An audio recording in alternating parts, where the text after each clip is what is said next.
మరి 9 రకాలంటే దానికంతే ఆలోచించక్కర్లేదు. 4 గారెలు చేయి. మన ఇంట్లో ప్రమిద సైజులో గిన్నెలు కొన్నానా? ఓ దాంట్లో పరమాన్నం, ఓ దాంట్లో కట్టు పొంగలి. అలా ఒక్కొక్క ఐటెం అంతంతే ఉండాలి, నిండకుండా. అర్థమైందా? మళ్ళీ ఒలిగిపోతాయి.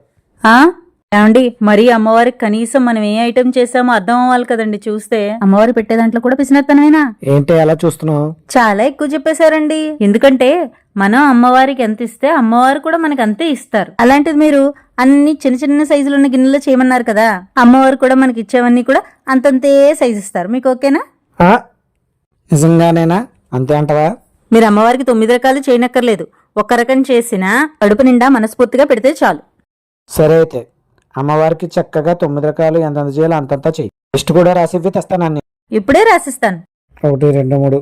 ఏంటండి అలా తెగ ఆలోచించేస్తున్నారు దేనికో? మనం అమ్మవారికి ఎంత పెడితే అమ్మవారు మనకు అంత ఇస్తున్నావు కదా, ఎంత ఇస్తారా ఏమి ఇస్తారా అని లెక్కేసుకుంటున్నాం. పిసినారు బుద్ధి పోనిచ్చుకున్నారు కాదు.